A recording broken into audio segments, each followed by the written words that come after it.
Welcome to our troubleshooting guide for the antenna. Let's get started. First, let's remove the LED module from the bottom left corner. This should be the module to the left of the antenna port. Once you've removed the module, you'll have access to the controller and the POE adapter. The POE adapter serves as both the power adapter and the network switch for the antenna. The POE adapter has a power cable on top and two Ethernet cables at the bottom, one connected to the antenna and the other to the controller. Let's remove the POE adapter by gently sliding it down from its bracket. You'll notice the POE port, which powers the antenna, and the LAN port for network connectivity at the bottom.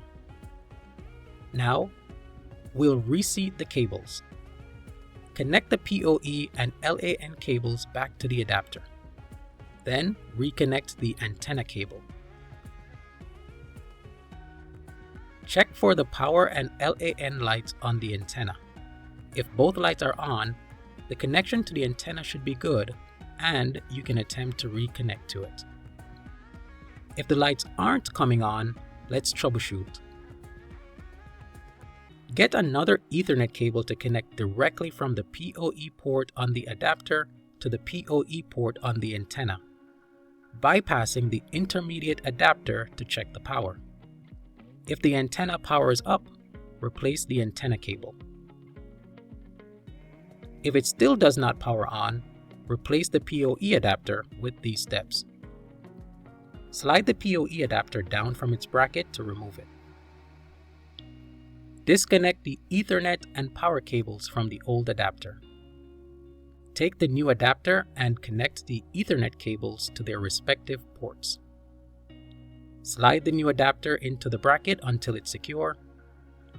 Reconnect the power cable to the new POE adapter. Check the power and LAN lights on the antenna to confirm the connection. On the other hand, if the power light is on, but the network light is off, you can try unplugging the cable from the LAN port on the adapter and connect it directly to the LAN port on the antenna.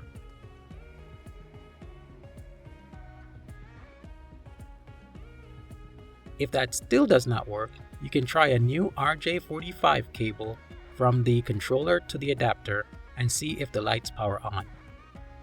If it does, replace the cable.